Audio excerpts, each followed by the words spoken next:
उलझन में था। उसे लगा कि भतीजे को यह घर पसंद नहीं। अंदर से वह बेचैन था, कोरियाई फिल्म उद्योग के स्वर्ण निर्देशक के साथ रहने को लेकर।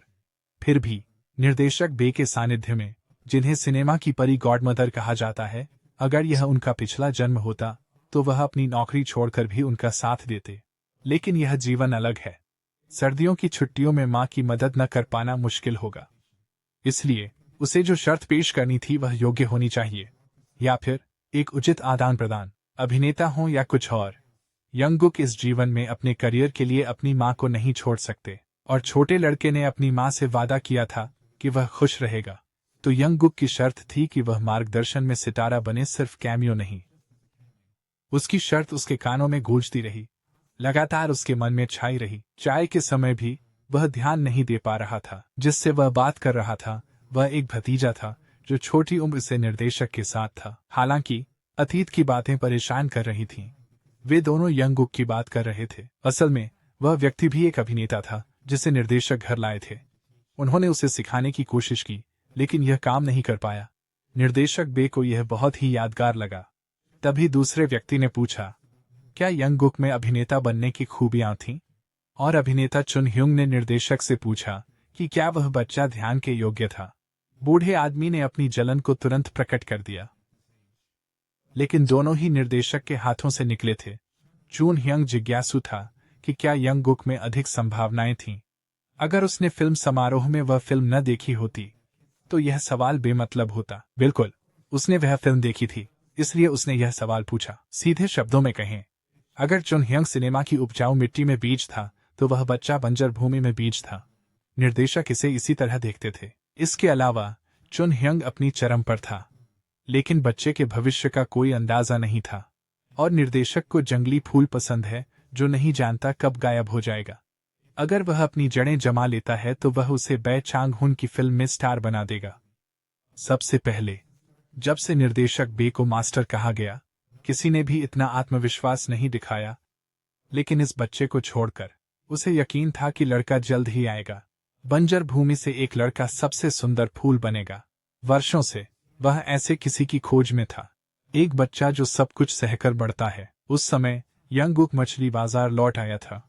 सभी लोग त्योहार की तरह इकट्ठा हो रहे थे। बेशक उन्हें नमहांग की मां की नई दुकान की बधाई देने यहां आना था। ये बहुत अच्छा था कि उसकी मां और उसके नाम से दुकान खुल गई थी। ये सब अंकल किम की वजह से हुआ। उन्होंने सारे कर और सुविधाओं का भुगतान किया। सभी ने मां की दुकान खोलने में भी बिना किसी जलन या द्वेष के मदद की। हर किसी ने उनका धन्यवाद और सम्मान किया। उनके कारण नमहांग बाजार प्रसिद्ध हो गया था, इसलिए वे दुकान देखने आए थे। यंगुक के सियोल जाने से पहले उन्होंने सर्दी की छुट्टी में सियोल में रहने का निर्णय लिया। यह मां हमेशा अपने बेटे का हाथ थामे रहेगी जब वह कुछ हासिल करेगा। उसने बेटे से कहा, अपना ख्याल रखना। लोग उन्हें चिढ़ाते रहे ताकि वे अलगाव के बारे में बहुत दुखी न हो। यंगुक सभी के प्रति बहुत आभारी था। उसने वादा किया कि अभिनेता बनने पर भी वह नमहांग मछली बाजार को नहीं भूलेगा। जल्द ही युवा अभिनेता पहले से अधिक प्रसिद्ध हो गया। जैसे ही उसने कदम रखा, लोग उसे पहचानने लगे। उसे भीड़ में से निकलना पड़ा ताकि मां की मदद कर सके, लेकिन वह सब खुद कर सकती थी। अब गुड को एहसास हुआ, उसकी मां व्यापार और मछली प्रोसेस करने में भी माहिर थी। क्योंकि वहां बहुत लोग थे, हमारा बाल अभिनेता हल्का महसूस कर रहा था। यंगुक ने वादा किया, वह जल्द आएगा। आखिरकार समय तेजी से बीत गया और शीतकालीन अवकाश आ गया। यंगुक निर्देशक बे के पारंपरिक घर गए। अंदर आते ही नौकरानी ने उसे गरम अदरक की चाय दी। कुछ घूंट लेने के बाद निर्देशक बे आए। पीछे खड़ा आदमी हंसा। क्या यंगुक जानता है कि यह चाचा कौन है? यह यूं चुंग ह्योंग थे, और कौन हो सकता था? वह कोरियाई फिल्मों में अभिनय शुरू करने वाले पहले लोगों में से थे, इसमें कोई शक नहीं। यूं चुंग ह्योंग सोंग जंग सियोन के सीनियर हैं। यहां तक कि प्रसिद्ध अभिनेता यंगुक ने भी उनके वीडियो का अध्ययन किया है। लेकिन निर्देशक बे के निधन के बाद यून चुंग ह्योंग ने अचानक सेवानिवृत्ति की घोषणा कर दी। वर्तमान में यंगुक उस समय रेखा में खड़ा है। अगर यह उनके पिछले जीवन की स्थिति होती तो यह असंभव होता। यंगुक को यकीन नहीं हो रहा था कि वह दो महान हस्तियों के साथ खड़ा है। चाचा यून चुंग ह्योंग यंगुक के प्रति बेहद सौम्य थे। इसलिए उन्होंने लड़के की गलती माफ कर दी। वह अभिवादन भूल गए थे, लेकिन यह जानकारी और कहाँ सुनी थी। फिर यूं चुंग ह्योंग ने अभिवादन शुरू किया। क्या लड़के को उनके जैसे लोगों के करियर के बारे में पता है? अप्रत्याशित रूप से उसने बहुत कुछ बताया, यहाँ तक कि उस पहली फिल्म का भी उल्लेख किया। ये एक बहुत कठिन फिल्म है और किशोरों के लिए देखना मना है। तुम बहुत भाग्यशाली हो यंगुक। लेकिन अभिनेता ने बताया कि यंगुक की तारीफ और जानकारी निर्देशक यू ने दी थी। उन्होंने स्टॉल पर पीते समय उस बच्चे का जिक्र किया। उन्होंने स्क्रिप्ट पढ़ते समय चुंग ह्योंग को देखा था। यंगुक को यकीन नहीं हुआ कि निर्देशक ऐसा कहेगा। निर्देशक बै ने भी बात शुरू की। उन्होंने बच्चे को मिस्टर किम को बुलाने के लिए कहा। उन्होंने यहां आने से पहले मिस्टर किम को फोन किया। उन्हें चिंता थी कि गुड गलती कर सकता है, लेकिन कोई समस्या नहीं। गुड का यहां आना उसे ऊर्जा देता है। इससे यूं चंग ह्योंग को लगा कि उसके पीछे उसका पोता है। फिर उसी शाम यंगुक को सोने के लिए मिस्टर बे द्वारा तैयार किए गए ऊनी कपड़े दिए गए। जैसे ही वह बाहर आया, उसने उसे चांद को देखते हुए बैठे देखा। दोनों सो नहीं पा रहे थे। यंगुक ने गिंको के बीज पकड़े। वह कुछ बीज चबाते हुए पहली बर्फबारी देख रहा था। फिर दोनों ने अभिनय पर चर्चा शुरू की। यंगुक के लिए अभिनय एक रोमांच है। वह अपने पूरे जीवन में अभिनय कर रहा था, लेकिन ऐसा दृष्टिकोण पहली बार सुना। अभिनय से वह अभिनेता बन सकते हैं। यह एक यात्रा है। यह एक अंतहीन गलियारे की तरह होगा, जिससे यंगुक अंत नहीं देखना चाहेगा। यह लड़का बहुत अनोखा है। अभिनय के अंत की खोज में नहीं है, लेकिन खुशी और प्रेम की भावनाओं को रखना यही अभिनेता बनने का तरीका है। लड़के की सोच को समझते हुए निर्देशक ने तुरंत यंगुक को एक पांडुलिपि दी। यह हस्तलिखित था। यंगुक ने सोचा यह पुरानी पांडुलिपि थी। मामला इतना आसान नहीं है। उसने चौंक कर देखा। वह भ्रम नहीं देख रहा था। निर्देशक की मुस्कान में बहुत कुछ छुपा था। यह वही पांडुलिपि थी जिसे वह लंबे समय से संजोते थे। यंगुक इस पांडुलिपि को देखकर बिल्कुल स्तब्ध था, जिसे केवल श्रीबाई के निधन के बाद ही जारी किया गया था। और इस प्रकार पुरानी पांडुलिपि पूरी तरह से यंगुक की शर्तों के अनुरूप थी। उसे यह जादुई लगा। उम्र सही नहीं लग रही थी। निर्देशक को पता था, क्योंकि मुख्य पात्र एक युवा व्यक्ति था। यही वजह है, अगर यंगुक अभिनय जारी रखना चाहता है तो वह मुख्य किरदार बन सकता है। तो क्या यंगुक रुचि रखते हैं? अगर नहीं, तो यह झूठ होगा। वह हमेशा निर्देशक बै के साथ काम करना चाहता था। अंत में इस अनुभवी फिल्म निर्माता को यंगुक की शीतकालीन अवकाश का इंतजार था। अगले दिन यंगुक ने एक नया पन्ना पलटा। अभी उसके बारे में सब कुछ अविश्वसनीय है। इस महीने से एक नई शुरुआत होगी। लिफ्ट से बाहर निकलते ही यंगुक मिस्टर किम से मिला। बच्चे की इतनी चिंता थी कि वह दौड़कर उसे गले लगा लिया। निर्देशक बे ने देरी के लिए माफी मांगी। नाश्ता इतना अच्छा था कि समय का ध्यान नहीं रहा। नमस्कार के बाद वे अंदर गए और परिचित अदरक की चाय से स्वागत हुआ। लेकिन अगर आप इसे श्री किम की तरह तेजी से पीते हैं तो यह कड़वा और गर्म लगेगा। लग्जरी कार्यालय में बैठकर तीनों ने काम शुरू किया। मिस्टर किम के अभिनेता निर्देशक बै के साथ काम कर रहे हैं, और वह एक अत्यंत पेशेवर कार्यशैली वाले निर्देशक हैं। सबसे बढ़कर श्री बै को श्री किम के प्रिय अभिनेताओं का अच्छा आकलन है। वे महान हैं, क्योंकि निर्देशक का दिल दयालु है। अब मुख्य बिंदु पर आते हैं। निर्देशक बे चाहते हैं कि यंगुक उनके काम में कैमियो करें। लड़के ने नहीं सोचा था कि वह कैमियो करेगा। वह ऑडिशन भूमिकाओं का चयन करेंगे। मुख्य भूमिका भी शामिल है, लेकिन शानदार अभिनय क्षमता के बावजूद यंगुक को तुरंत नहीं चुना जाएगा। लेकिन उसने हजारों उम्मीदवारों में से अपनी पसंद का अभिनेता ढूंढ ही लिया होगा। यही वजह है कि निर्देशक बै की पटकथा और काम से स्टार बनने के लिए आपको खुदा का करम चाहिए, और अब यंगुक को ऑफर दे रहे हैं। बेशक अगर वह 10 दिन लगातार अभिनय करना चाहता है तो वह करेगा। अब सही जवाब कैसे दें? कैमियो एक सुंदर संज्ञा है। दूसरे शब्दों में इसे दृश्य चोर समझा जा सकता है। जहां प्रसिद्ध लोग होते हैं वहां अभिनेता होने की आवश्यकता नहीं। बस एक दृश्य में तब दिखाई देना जब दर्शक उम्मीद नहीं कर रहे हों। तब आप पहले से ही एक महान अभिनेता हैं। उनका सहज अभिनय उन्हें श्री बै के प्रस्ताव में रुचि दिलाता है। यंगुक से बात करना श्री बै को दिलचस्प लगता है। बातचीत के बाद श्री किम ने राहत की सांस ली। वह इतने चिंतित थे कि गर्दन दुखने लगी। जब यंगुक जाने ही वाला था, मिस्टर किम को कुछ कहना था। वह असमंजस में मुस्कुराया। पूछना चाहता था कि क्या अभिनय रोक देना चाहिए। बिल्कुल। अंकल किम के ऐसा कहने पर वह तुरंत घबरा गया। असल में यह कुछ नहीं है, क्योंकि छात्र जीवन का समय बीत जाएगा। अंकल किम चाहते हैं कि वह उसका आनंद ले। यंगगुक को याद नहीं है कि उसने स्कूल में कैसे पढ़ाई की थी। मिडिल और हाई स्कूल का तो जिक्र ही नहीं। विश्वविद्यालय में जब सब मजे कर रहे थे, उसे स्क्रिप्ट और अभिनय में समय बिताना पड़ता था। यंगगुक को बहुत अच्छा लगा। धन्यवाद अंकल डायरेक्टर, उन्हें उनके पिछले जीवन में भूल चुकी चीज याद दिलाने के लिए। और अगला चौंकाने वाला स्थान है हानजोंग विश्वविद्यालय। और भी डरावना है कि यह वही स्कूल है जहां यंगगुक पढ़ता था। उसे छात्र जीवन की बस कुछ झलकियां याद हैं, और अचानक वह यहाँ है। श्री बै ने पूछा कि क्या वह पहले यहाँ आए हैं। वह हड़बड़ा गए। इतने पारखी के सामने वह शांत कैसे रह सकता था। फिर भी यंगगुक सोचते रहे क्यों आए हैं। निर्देशक के चेहरे पर मुस्कान उभरी। वह सोच रहा था कि क्या छोटे किरदारों के लिए कोई उपयुक्त व्यक्ति है, और वह कैमियो की योग्यता भी परखना चाहता था। यंगगुक को यह समझ नहीं आया। फिर उसे व्याख्यान कक्ष में ले गए। सबने अगस्त बॉय और ताई कोन को पहचान लिया। यंगगुक उन्हें समझ गया। हॉल में बच्चे को देखकर जिज्ञासा होती है। उसी समय श्री बै मंच पर खड़े हुए और घोषणा की, आज एक विशेष व्याख्यान है, फिल्मों के प्रति जुनून रखने वालों के लिए केवल एक सत्र। उनकी आवाज बिना माइक के भी गूंज रही थी। उनकी आभा ने तुरंत ध्यान खींच लिया। यंगगुक को एहसास हुआ यह अनुभव और बुद्धिमत्ता का परिणाम था। फिर श्री बै ने सभी से पूछा, यदि निर्देशक की क्षमता रचनात्मकता पर आधारित है, तो अभिनेताओं की क्या? यह अभिनय के लिए प्रसिद्ध विश्वविद्यालय है। सभी ने सही उत्तर दिया। हालांकि फिल्म सेट पर जीवन बिताने के बाद निर्देशक बै मानते हैं कि अभिनेता के लिए सबसे महत्वपूर्ण बात है अपना संयम न खोना। और अब उसके हाथ में स्क्रिप्ट्स का एक ढेर है। श्री बेट साहसिक शैली के निर्देशक हैं।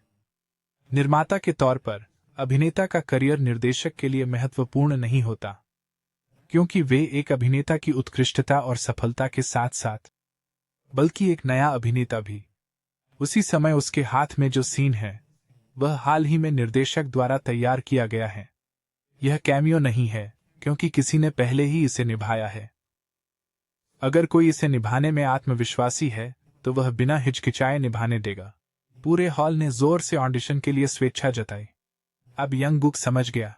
उन्होंने कहा कि जो भी इस किरदार के लिए उपयुक्त होगा वह छात्रों को भर्ती करना चाहता था। तो कैमियो की योग्यताओं के बारे में उनका क्या कहना था? यह बात अगले वाक्य में स्पष्ट होने वाली है। वह व्यक्ति यहाँ के अभिनेताओं की मदद करने के लिए है, और वह कैमियो यंगगुक है। वह तत्व जो उसे चाहिए वह है सुधार, और यह होनहार अभिनेता वर्तमान में अतीत की विरासत को संजो रहा है। अनदेखे लड़के की स्थिरता ने श्री बेट की दिलचस्पी बढ़ा दी। यंगगुक ने स्क्रिप्ट को कसकर पकड़ा, और तुरंत ही वह किरदार में डूब गया। एक रूखा और कठोर व्यक्ति। यंगगुक का किरदार उसकी सादगी से विपरीत है। वह एक मध्यम आयु वर्ग का फिल्म निर्देशक है। कैमियो का अभिनय कठिन है। इसमें विस्तृत स्क्रिप्ट नहीं होती। स्क्रिप्ट पर केवल भाव और अभिनय के तरीके होते हैं। लेकिन यंगगुक बहुत अच्छा कर रहा है। पहला छात्र पीछे रह गया। अफसोस, उस छात्र को लगा कि वह इस हाई स्कूल के लड़के द्वारा निगल लिया जाएगा। हाई स्कूल के बच्चे की लाइन के बाद पूरा हॉल एकदम शांत हो गया। उन्होंने इस अवसर के लिए दिल से धन्यवाद दिया। कैसे कहूं, यंगगुक को छात्र जीवन पसंद है। अभिनय उसे खुश करता है। यह उसकी प्राकृतिक प्रतिभा है। यंगगुक ने अभिनय की गति तेज कर दी। छात्रों के लिए स्क्रिप्ट देखकर भी अभिनय करना मुश्किल हो गया। एक हाई स्कूल के बच्चे ने सब पर दबाव डाला, जैसे एक प्रतिभाशाली निर्देशक कास्टिंग कर रहा हो। वे कभी इस बच्चे की उम्र भूल जाते थे। सभी छात्रों ने पहली बार उस कुशल प्रदर्शन को देखा, जिससे वे निशब्द रह गए। उस छोटे लड़के की आवाज तेज थी। उसने कास्टिंग करने वालों से सवाल किया, जैसे वह उनसे श्रेष्ठ हो। सह कलाकार छात्र कुछ बोल नहीं सके। वह व्यक्ति श्री बेट और छोटे लड़के के सामने अपनी पूरी कोशिश कर रहा था, लेकिन डर के मारे उसने स्क्रिप्ट गिरा दी। यंगगुक ने उठाया। वह किरदार से बाहर आ गया। अब वह प्यारा जूनियर था। निर्देशक बेट के नजरिए से यह साधारण प्रतिभा नहीं थी। यह एक कच्चे हीरे की तरह थी। वह शुरू से ही इतना अच्छा कैसे था? और इसने श्री बेट के दिल में हलचल मचा दी। वह तुरंत इस बच्चे की संभावनाओं को जानना चाहता था। फिर वह यंगगुक के पास गया। उसने कहा कि वह उसे किसी से मिलवाएगा। यंगगुक की जिज्ञासा बढ़ गई। उसे नहीं पता था कि निर्देशक क्या चाहते थे और वह किससे मिलवा रहे थे।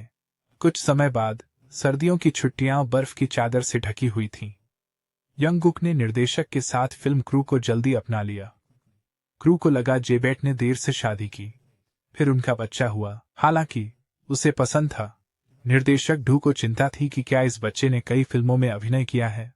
वह सच में इस बच्चे को बाधा मानकर चिंतित नहीं था। कोई भी हो, निर्देशक डू उन्हें प्रभावशाली बना देते थे। और सबसे महत्वपूर्ण बात, आहनबेट साधारण लोगों से नहीं उलझते थे। बस यह है कि निर्देशक डू को यह अजीब सा एहसास कभी नहीं हुआ था। 2 हफ्ते पहले जब वे यहाँ आए, श्री डू को चिंता हुई। क्या युवा गिलहरी बूढ़े बाघ के साथ जा रही है? फिल्म बच्चे के लिए कठोर होगी। हालांकि इस बच्चे को ऐसा महसूस नहीं हुआ। वह भीड़ में और भी अधिक चमक रहा था। आमतौर पर वह ध्यान रखना जानता था, चालक दल को आराम देने के लिए। बच्चे ने सभी को शहद पानी दिया, ठंडे हाथों के लिए गर्मी पैक तैयार किए। निर्देशक बै को भी इसका थोड़ा संदेह था। आमतौर पर कलाकारों के पास बहुत अनुभव नहीं होता। वे फिल्मांकन की तैयारी में व्यस्त रहते हैं।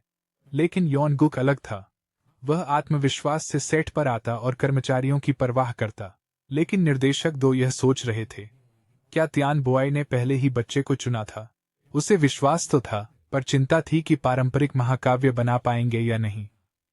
बच्चा छोटा था, इसलिए उसकी आवाज डब करनी पड़ती थी। चूडू ने त्यान बोआई को लंबे समय से जाना था। वह जानता था कि यह निर्देशक बे का वांछित संस्करण नहीं था। अगर आपको इस बारे में चिंता है तो चिंता मत करो, बांग दाओसू ने अनुमति दे दी है। बांग दाओसू पारंपरिक कलाकारों में वरिष्ठ हैं। बातों में शैतान का जिक्र हुआ। श्रीमान बांग की आवाज ने यंगगुक का ध्यान खींचा। वह अपने छोटे छात्र से मिलने आए थे। उन्होंने यंगगुक को सिखाया, आवाज बनाए रखना और गाना। उसी समय छोटे लड़के की प्रतिभा के कारण श्री बांग यंगगुक के दीवाने बांग बन गए। अगर उसे मौका मिलता तो वह उसे गायक बनाना चाहता था। लेकिन भालू बहुत डरावना था, इसलिए उसने हार मान ली। यह वही व्यक्ति था। श्री बै ने यंगगुक को परिचय दिया, कैमियो भूमिका के लिए। विश्वविद्यालय में दिन बिताने के बाद वे जोंग डू से मिले। यंगगुक को मास्टर गायक बांग दाओसू ने 2 हफ्ते प्रशिक्षित किया। शुरुआत में जब उसे पता चला कि कैमियो भूमिका एक ऐसे बच्चे की थी जो पारंपरिक गीत गा सकता था, तो वह काफी हैरान हुआ। यह उसे एक अद्भुत संयोग जैसा लगा। अपने पिछले जीवन में यंगगुक ने कई संगीत नाटकों में काम किया था। वह अपनी आवाज उठाना जानता था। अभिनय करते समय उसने पारंपरिक प्रदर्शन विधियां भी सीखी थीं, और उसे विश्वास था कि एक से अधिक कौशल होना फायदेमंद होगा। इसलिए उसने अपना दिल और आत्मा लगा दी। उनमें से जब उसने शोध किया तो सबसे प्रसिद्ध गायकों में से एक बंग दाओदू सबसे प्रभावशाली था। तो उसने जवाब दिया, क्या वह गायक बनना चाहता है या नहीं? शायद यंगगुक की आवाज पिछले जीवन में प्रशिक्षित हुई थी। उन्हें कई बार सराहा गया था, लेकिन इसे इतना विकसित करने का इरादा कभी नहीं था। फिल्म सेट पर वापस श्री बै अपने शिक्षक के आने से हैरान थे।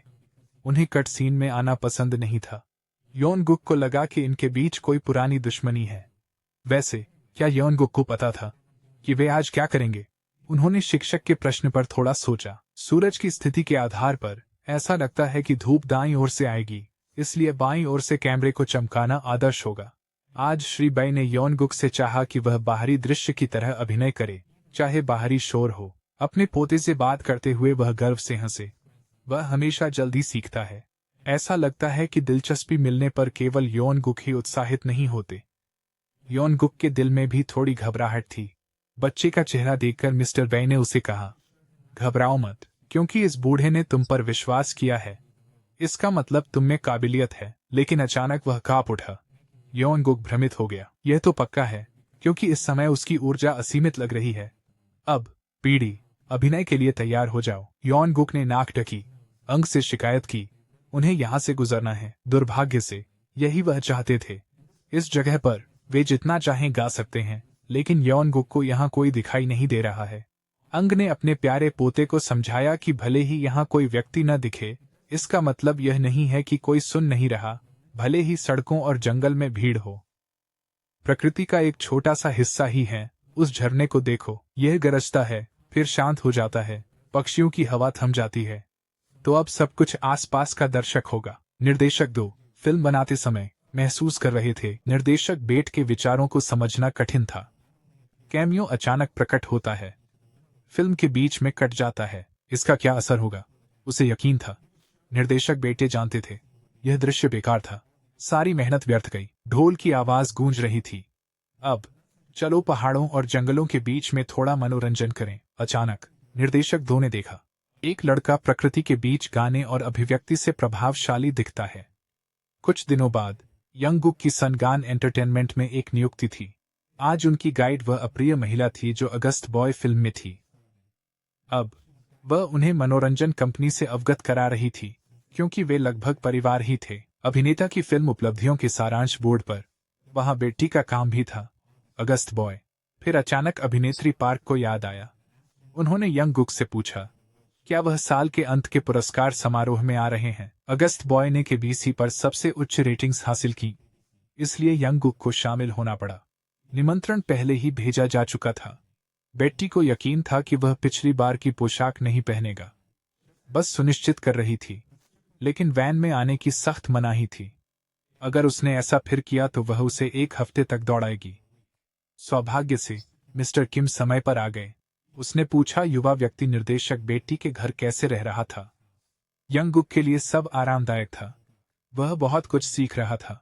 अचानक दरवाजा खुला और एक अस्त व्यस्त दिखने वाला आदमी अंदर आया। मिस्टर किम ने उनका परिचय करवाया। उन्होंने यंग गुक को छोटे दोस्त कहा। उसका नाम क्वांग चान सू था। वह सनगान एंटरटेनमेंट का शेयरधारक था। यंग गुक खड़े हुए और उन्हें नमस्ते किया, लेकिन उसे छोटा कहे जाने पर अब थोड़ी असहजता महसूस हुई। श्री क्वांग ने भी हाथ मिलाया। उन्होंने कंपनी में स्वागत किया, लेकिन उनका तरीका बहुत अप्रिय था। उन्होंने श्री किम का सम्मान नहीं किया, और सुनबाई बेट्टी बहुत असहज लग रही थी। उसने उसका हाथ झटक दिया। गोल्फ खेलने का निमंत्रण ठुकरा दिया। कहा कि बच्चे के साथ योजना है। वह बच्चे के सामने ऐसा कर रहा था तो श्री किम को उसे रोकना पड़ा। लगता था सभी उसके व्यवहार के आदी थे, केवल बेटे इसे सहन नहीं कर सकीं। उन्होंने जोर से श्री किम से सवाल किया, क्या वह उस आदमी को हमेशा पागल होने देंगे? उसे पीने के अलावा कुछ नहीं आता था। लेकिन सच्चाई यह थी कि यह एक अकेले शेयरधारक के बस की बात नहीं थी। अब यंग गुक को याद आया। सुनवे बेटे ने बोलना जारी रखा। सभी अभिनेता उस आदमी के कारण परेशान थे। वे श्री किम पर निर्भर थे। अगर उसे जल्द नहीं हटाया, सभी अभिनेता कंपनी का साथ छोड़ देंगे। यंग गुक को याद आया कि सनगन एंटरटेनमेंट, जिसने इतने सारे अनुभवी अभिनेताओं का निर्माण किया, क्यों ढह गया था। तब की जनमत बहुत शोरगुल वाली थी। साझेदार विदेश भाग गया और असली अपराधी कुछ साल बाद पकड़ा गया। जिसने सब कुछ सहा और श्री किम को ढाल के रूप में पेश किया, वह शेयरधारक क्वांग चान सू था। बेट और मिस्टर किम बहस कर रहे थे। यंग गुक सोच रहे थे कि इस आदमी के साथ क्या करना है। फिर उसने पूछा, निर्देशक, क्या आप ज्योतिष में विश्वास करते हैं? तो यंग गुक ने सोचा कि वह ज्योतिषी बनकर उसे भविष्य की चेतावनी देगा। अजीब बात थी कि यंग गुक ने ठीक वही शब्द कहे जो शमन ने कहे थे, तुम्हें किसी भरोसेमंद से धोखा मिलेगा। हर एक शब्द बिल्कुल सही बैठा। उसके चेहरे से लगा कि उसने विश्वास कर लिया है। अब उसे खुद का बचाव करना था। सप्ताहांत का पुरस्कार समारोह जल्दी आ गया। इस बार यंग गुक फिर से स्मार्ट कपड़े पहने हुए था। अभिनेताओं के लिए कौन बनेगा करोड़पति का 9वां पुरस्कार समारोह शुरू होने वाला था। यंग गुक को सबसे ज्यादा खुशी थी कि वह पुराने अभिनेताओं के युवा रूप देख सकता था। वह खुश था। मिडिल स्कूल से शुरू किया। दर्शकों में कई मशहूर लोग बैठे थे और माहौल तनावपूर्ण था। उसके पास बैठे बच्चे ने फुसफुसाया, क्या आप पुरस्कार जीतेंगे? वह पुरस्कार शौकिया अभिनेताओं के लिए था। पता चला कि केबीसी युवा पुरस्कार हटाकर नए कलाकारों का कर रहा है। क्या उसे पता था? वह कमी भरने आया था, पर वह बच्चा कुछ और उम्मीद कर रहा था। तभी अगस्त बॉय की वरिष्ठ मुख्य अभिनेत्री की तेज नजरें यूं गुक पर टिकी रहीं। उस जियोंग मिंगयून लड़की ने लगातार घूरा। यून गुक को लगा, क्या उसे डरना चाहिए? सौभाग्य से बेटे आईं। उन्होंने देखा कि उनका बच्चा बहुत डूब गया था। अजीब था, बेटे आईं तो जियोंग ने देखना बंद कर दिया। तब यून गुक को लगा कि स्टाफ बहुत व्यस्त था। उनके चेहरे अच्छे नहीं लग रहे थे। कुछ गड़बड़ थी। निर्देशक यू उठे और स्थिति की जांच करने गए। यून गुक को मानना पड़ा कि निर्देशक यू वास्तव में पेशेवर थे। पर अचानक वह यहाँ क्यों देख रहा था?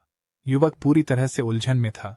कुछ भी समझ नहीं पा रहा था। फिर उसे पीछे ले जाया गया, उसका माइक ऑन कर दिया।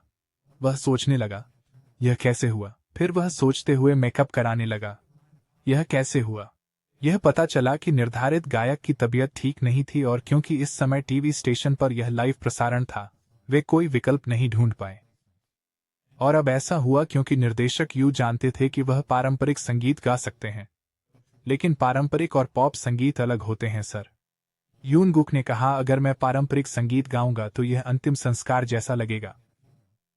खैर, सबकी अपनी प्रतिभा है। उसी समय उसने जो गाना चुना था वह ठग था। बाल अभिनेता यून गुक ने अनायास पुरस्कार समारोह का उद्घाटन किया। अंत में 3 मिनट का गाना एक अनंत काल जैसा लगा। जैसे ही वह नीचे आया, उसे बेटे ने पकड़ लिया और उसे पता था कि वह उसे चिढ़ाने वाली है, लेकिन ऐसा नहीं था क्योंकि दर्शकों की प्रतिक्रिया अद्भुत थी। यहां तक कि छोटी लड़की भी शर्म से लाल हो गई। यून गुक हैरान रह गया, देओन्सु अचानक भुना हुआ शकरकंद क्यों बन गया। और अब रात का महत्वपूर्ण क्षण आ गया था, सबसे लोकप्रिय जोड़ी की घोषणा, जो मिनी सीरीज अगस्त बॉय को प्रदान की गई। यून गुक नहीं समझ पाए कि दर्शक इतने उत्साहित क्यों थे। इन दोनों को सबसे लोकप्रिय जोड़ी का पुरस्कार देना सही था। पुरस्कार जीतने जैसा महसूस हुआ। सुश्री जोंग बहुत आत्ममुग्ध थी। यून गुक को पता था कि ऐसा होगा।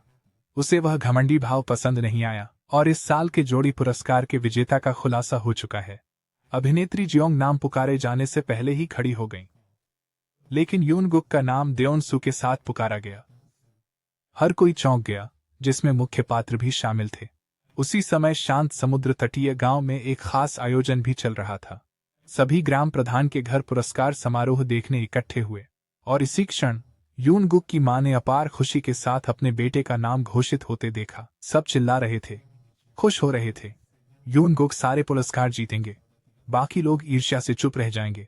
अब यून गुक ने पुरस्कार मिलने के बाद अपनी भावनाएं व्यक्त की। वह चमकते हुए मुस्कुराया और छोटे पर्दे पर देखने वाले सभी लोगों का धन्यवाद किया। तो सबको थोड़ा इंतजार करना था और यह बच्चा एक मशहूर अभिनेता बन जाएगा भविष्य में। उनके शब्द बेहद भावुक थे। यून गुक ने देओन्सु का हाथ पकड़ा। वे सीटों की ओर बढ़े, ठीक समय पर मिस जियोंग के अप्रिय भाव को पार करते हुए। जब वे हाजी वून और किम की भूमिका निभा रहे थे, वे खुश थे, लेकिन वह महिला नहीं। लेकिन यून गुक को परवाह नहीं थी। असल बात यह थी, यून गुक को यकीन था देओन्सु यह पुरस्कार जीतना चाहती थी, लेकिन लड़की का जवाब नहीं था। पुरस्कार के बारे में नहीं, बल्कि वह उनके साथ मंच पर खड़े होकर सम्मानित होना चाहती थी। युवक अचानक अनिश्चित हो गया। क्या यह एक स्वीकारोक्ति थी? यून गुक को समझ नहीं आया कि उसका दिल क्यों धड़क रहा था। बेटे ने अचानक पूछा। वे दोनों डेटिंग कर रहे थे। यंग गुक ने इनकार कर दिया, ऐसा कुछ नहीं था। इसी बीच मिस पार्क हा जिनको छेड़ रही थीं। आयोजक सर्वश्रेष्ठ सहायक अभिनेत्री का पुरस्कार घोषित करने लगे। अचानक अगस्त बॉय में हाजिन किम की मां का किरदार निभाने वाली अभिनेत्री बई सुग्योंग का नाम पुकारा गया। बई अब सदमे से निशब्द हो गई थी। वह मंच पर फूल लेने के लिए गई और फिर शर्माते हुए बोली, सच में उसने इसकी बिल्कुल भी उम्मीद नहीं की थी। एक ही पल में मजबूत बई रोने लगी। दरअसल यंग गुक उसे समझ गया था। दिन के अंत में यहां प्रतिभाशाली अभिनेताओं को सैकड़ों लोग देखते थे। अब बाल कलाकारों का सबसे महत्वपूर्ण पुरस्कार था, साल का नवोदित पुरस्कार। विशेष अतिथि ने सभी को बताया कि इस साल कई प्रतिभाशाली उम्मीदवार थे। खैर, यंग गुक ये जानता था, इस साल कई फिल्में आई थीं। वह तो बस एक बाल कलाकार था, इसलिए उसे कुछ उम्मीद नहीं थी। फिर भी वह उम्मीद करना नहीं छोड़ पाया। यंग गुक की मां भी वैसी ही थी। और इस साल का रूकी अवार्ड जाता है अगस्त बॉय को। यह बाल अभिनेता यंग गुक था। उसे हक्का बक्का देखकर मां बई ने उसे झकझोरा और जल्दी से मंच पर जाने को कहा। टीम ने छोटे बच्चे को बधाई दी। यंग गुक के प्रयासों का फल मिला। अब भी उसे विश्वास नहीं हो रहा था। उसे पहले कभी इस पुरस्कार का मौका नहीं मिला था। मंच की ओर बढ़ते हुए वह अभी भी अनमना था, क्योंकि इससे पहले किसी ने भी उसे बधाई नहीं दी थी। लोग उसे कचरा नवोदित कहते थे जब उसने पुरस्कार जीता। हालांकि इस जीवन में नीचे से सभी जयकारें सच्ची थीं। यंग गुक ने घबराते हुए पुरस्कार पाने पर अपने भाव व्यक्त किए। पीछे मुड़कर देखें तो निर्देशक डो और पटकथा लेखक चोई ने एक साहसी निर्णय लिया था। फिल्म क्रू के सदस्य, जो हमेशा उनके साथ थे, सभी यहां उपस्थित थे। उसे इतना समर्थन मिला कि धन्यवाद के लिए कोई शब्द नहीं थे। लेकिन एक व्यक्ति था जिसे इस बच्चे को धन्यवाद देना था, और यंगुक ने अपनी भारी बोली में कहा, इसे अपनी मां तक पहुंचाने के लिए। हालांकि उसे पता था कि उसे मंच पर आत्मा की बोली बोलनी होगी, लेकिन मां, आप सच में मेरी परवाह करती हैं। अपने पिछले जीवन में पुरस्कार समारोह के बाद उसकी मां घर पर नहीं थी और अलमारी में केवल पुराने कपड़े, थोड़े से पैसे, एक एल्बम और यंगुक की तस्वीरों वाले अखबार थे। क्या अब वापस मुड़ना बहुत देर हो गई है? यही पहली अनुभूति थी। इसके साथ ही दर्द, पछतावा और शर्मिंदगी भी आई। सभी भावनाएं रोकी नहीं जा सकीं और एक साथ फूट पड़ी और वह पूरी तरह से ढह गया। उस जीवन में उसे लगा सब खत्म हो गया है, लेकिन जब वह योंगड़ू वापस आया और इस जीवन में वह नई भावनाओं को महसूस कर सकता था, और फिर इतने सारे लोगों से प्रोत्साहन मिला। अब यंगुक जानता था कि दूसरों का प्यार कैसा होता है। सबके प्रोत्साहन से वह धन्यवाद कहना चाहता था, जो उसने पहले कभी नहीं कहा था। मां, मुझे पालने के लिए धन्यवाद। कई बातें थीं जो वह नहीं कह पाया, लेकिन उसे पता था कि उसकी मां इस पल को देख रही थी। तो कृपया मां, खुश रहो। इस बार वह उसे जरूर खुश करेगा। और उसके आखिरी शब्द आंसुओं में घुल गए। यंगुक को अपनी मां की याद आई। दोनों जीवन की मां, चाहे वह पिछले जीवन में अस्पताल में थी, जिसने दर्द में भी मुस्कुराया, या इस जीवन की मां जो खुश और संतुष्ट थी, वह दोनों के लिए आभारी था। अंततः अभिनेता यंगुक का जीवन भर का पछतावा मानो पूरा हो गया। उनका भावुक भाषण पूरे देश में प्रसारित हो रहा था। भतीजा जो श्रीबई के साथ चाय पर चर्चा करता था, जानता था कि यह बंजर भूमि में एक जंगली फूल था। यह बच्चा उस छवि के पास था जिसे वह ढूंढ रहा था। श्रीबई समझ गए थे कि इस फूल को खोजने में समय लगा, तो हर कोई उसे बड़ा होते देख उत्साहित होगा। और जब यह फूल खिल गया, सब सोच रहे थे यह कितना अद्भुत होगा। उसी समय इस फूल ने बहुत ध्यान आकर्षित किया, जिसमें ओल्ड क्वांग भी शामिल थे। अब इस बच्चे का उपयोग कैसे करें? और इस तरह वर्ष का अंत आ गया था। अंततः बर्फ गिर चुकी थी। पुरस्कार समारोह में अभिनेता जुटे छोटे लड़के को बधाई देने, और आश्चर्य से वे अगस्त बॉय के फैन थे। वे भविष्य में उसका समर्थन करेंगे। वहीं यंगुक उनका बड़ा प्रशंसक था, और छोटी डोन्सू ने पहली बर्फ देखी। उसने जल्दी से एक इच्छा करने को कहा। आज एक नया आरंभ था। यंगुक बर्फ गिरते हुए टुकड़ों को देख रहा था। एक नया आरंभ। सब अच्छा चल रहा था। वह अपने दिल की गहराइयों से सचमुच आभारी था, और अब से यंगुक एक अभिनेता का जीवन जिएगा। और इस प्रकार उस दिन से 3 साल बीत गए थे। युवा लड़कों की बातें बंदरगाह में गूंज रही थीं। बूढ़े आदमी ने इस लड़के को देखा। उसने याद दिलाया कि सुबह की ठंडी हवा थम गई है। उसे जल्दी से सियोल वापस जाना चाहिए, लेकिन वह हंसा। उसने कहा, उसके पास समय है। फिर उसने देखा, नाव का नाम बदल गया था। वह नाव भी उसी के नाम पर थी, यंगुक, जो उद्योग में एक होनहार युवा अभिनेता था।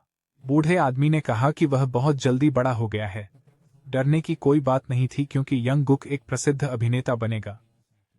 तभी अंकल ने उसकी मां के बारे में पूछा, जिससे वह समझ नहीं पाया कि डांट से कैसे बचे। अचानक पीछे से एक गहरी और गंभीर आवाज सुनाई दी। यंगुक की मां ने उसे जमकर पीटा, पूछते हुए कि घर पर आराम करने की बजाय वह यहाँ क्यों आया। पुरस्कार समारोह के 3 साल बाद यंगुक ने सियोल में हाई स्कूल में प्रवेश लिया। हालांकि उसने श्रीबेट के साथ बहुत समय बिताया, वह यहाँ आना चाहता था। वह शिकायत करता था कि यंगुक के बिना घर खाली हो गया। वह उनके साथ काफी समय तक रहा था, इसलिए उसे यह जगह परिचित लगती थी। लेकिन वह हर सप्ताहांत यांगडू में अपनी मां से मिलने जाता था, और सभी देख सकते थे। यंगुक की मां आंटी जियांग के करीब थीं, इसलिए जब वह ट्रेन से सियोल गया तो उसे सुकून मिला। जब यंगुक ने हाई स्कूल में नया आरंभ किया, एक महिला अपने कमरे में थी। वह नई फिल्म के बारे में सोच रही थी। वह लगभग पागल हो गई और हंगामा मचाने लगी। उससे पहले उसने आत्मविश्वास से सबको कहा था, मैं मुख्य भूमिका निभाऊंगी। बस ये किसी ने कहा था जिसने आत्मविश्वास वहां छोड़ दिया था। एक युवा पटकथा लेखक के रूप में शुरुआत के बाद इस महिला को स्क्रीन राइटर क्वांग का खिताब मिला, क्योंकि उसने कई सीरीज के लिए कई सफलताएं दी थीं। लेकिन पटकथा लेखक क्वांग अभी अटके हुए थे। चीनी साझेदार भी उन्हें परेशान कर रहे थे। उसे नहीं पता था क्या इस काम का कोई मतलब है। उसके दिमाग में मुख्य किरदार की कोई छवि नहीं थी। यह देखकर सहायक पटकथा लेखक ने सुझाव दिया, बेटसी को क्यों न चुने। क्वांग की नजरें उदास हो गईं। मुद्दा यह था कि मुख्य किरदार हाई स्कूल का छात्र होना चाहिए था, और वह किसी 30 साल के व्यक्ति को चुनने जा रही थी। जैसे बैट। लेकिन सहायक बहुत चिंतित था, क्योंकि परिषद नाराज हो जाएगी। हालांकि एक प्रसिद्ध समूह के गायक को लेने का प्रस्ताव था। फिर भी लेखिका ने मना कर दिया। क्वांग को परवाह नहीं थी। उन्होंने कहा कि यह अच्छा था, क्योंकि वे आइडल थे, इसलिए अभिनय कौशल की चिंता नहीं थी। लेकिन वह कभी भी अनुपयुक्त अभिनेता को नहीं चुनेगी। लेकिन वह अचानक कहीं क्यों चली गई? अचानक पटकथा लेखक क्वांग तैयार होकर अपने जीवन के मुख्य किरदार की खोज में निकल पड़ी। सहायक ने अपने सारे आंसू बहा दिए। सुन बाय, आपने उल्टे जूते पहने हैं। यंगगुक के लिए जब वह सियोल लौटा, उसने हाई स्कूल शुरू किया। यह क्षेत्र मिस्टर बेट्टी के घर का हिस्सा था, इसलिए यहाँ बहुत शांति थी। उसे यकीन था कि यह जीवन उसके पिछले जीवन जैसा ही था, लेकिन फिर भी अलग था। उसके शरीर की बात करें तो यंगगुक के पास इस उम्र में एक निशान हुआ करता था, लेकिन अब वह नहीं था। और उसका शरीर भी बहुत संतुलित था, और उसका चेहरा भी चौड़ा था। तभी अचानक चाचा अंदर आ गए। वह चौंक गया। फिर उसने स्कूल बैग तैयार किया। डायरेक्टर बैट को इतनी तेजी की उम्मीद नहीं थी। छोटा बच्चा कब हाई स्कूल का छात्र बन गया, पता ही नहीं चला। और ये हाई स्कूल का छात्र भी बहुत प्रसिद्ध था। अब घर में केवल 2 बूढ़े लोग बचे थे। यह उसका सपना था। आखिरकार वसंत आ ही गया। स्कूल में यंगगुक अपने खेल कौशल के साथ बेहद सक्रिय था। यह युवा सचमुच सबकी नजरों का केंद्र बन गया था। एक सहपाठी ने बास्केटबॉल कोर्ट के बीच में जोर से उसे डांटा, यंगगुक, कक्षा अध्यक्ष भी मत बनो। अगर शिक्षक नहीं है तो हमें खुद पढ़ना चाहिए। युवा व्यक्ति जानता था कि ब्रेक टाइम में अपने दोस्त को कैसे शांत करना है। लड़की ने गुस्से में कहा, यंगगुक, लड़कियों को मत लुभाओ।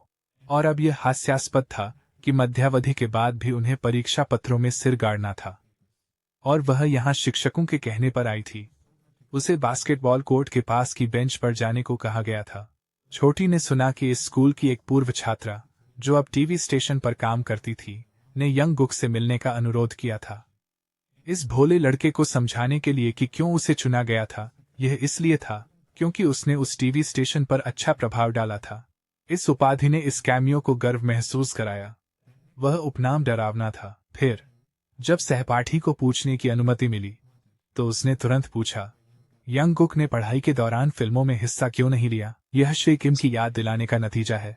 वह अपनी पढ़ाई पर ध्यान दे, इससे उसके पास कई यादें होंगी। बिल्कुल, उसने पूरी तरह से अभिनय नहीं छोड़ा, बल्कि कई फिल्मों में कैमियो किया। एक कैमियो जिसने 10 मिलियन दर्शक जुटाए। इसे 10 मिलियन कैमियो कहा गया। लेकिन इस समय उसे एक स्वस्थ संबंध और दोस्त चाहिए।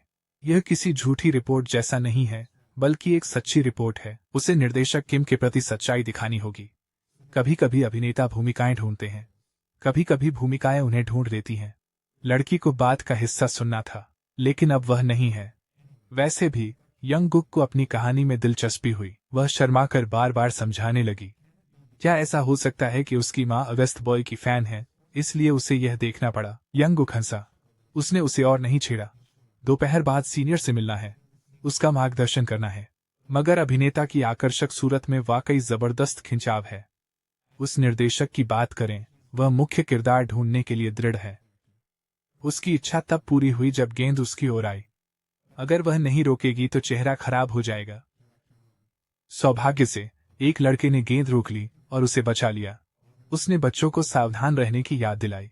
उस साल के आकर्षक लड़के ने बच्चों की तरफ से लड़की से माफी मांगी और पूछा कि क्या वह ठीक है, लेकिन वह ठीक नहीं थी।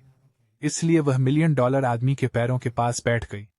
आखिरकार उसने मुख्य किरदार को ढूंढ लिया।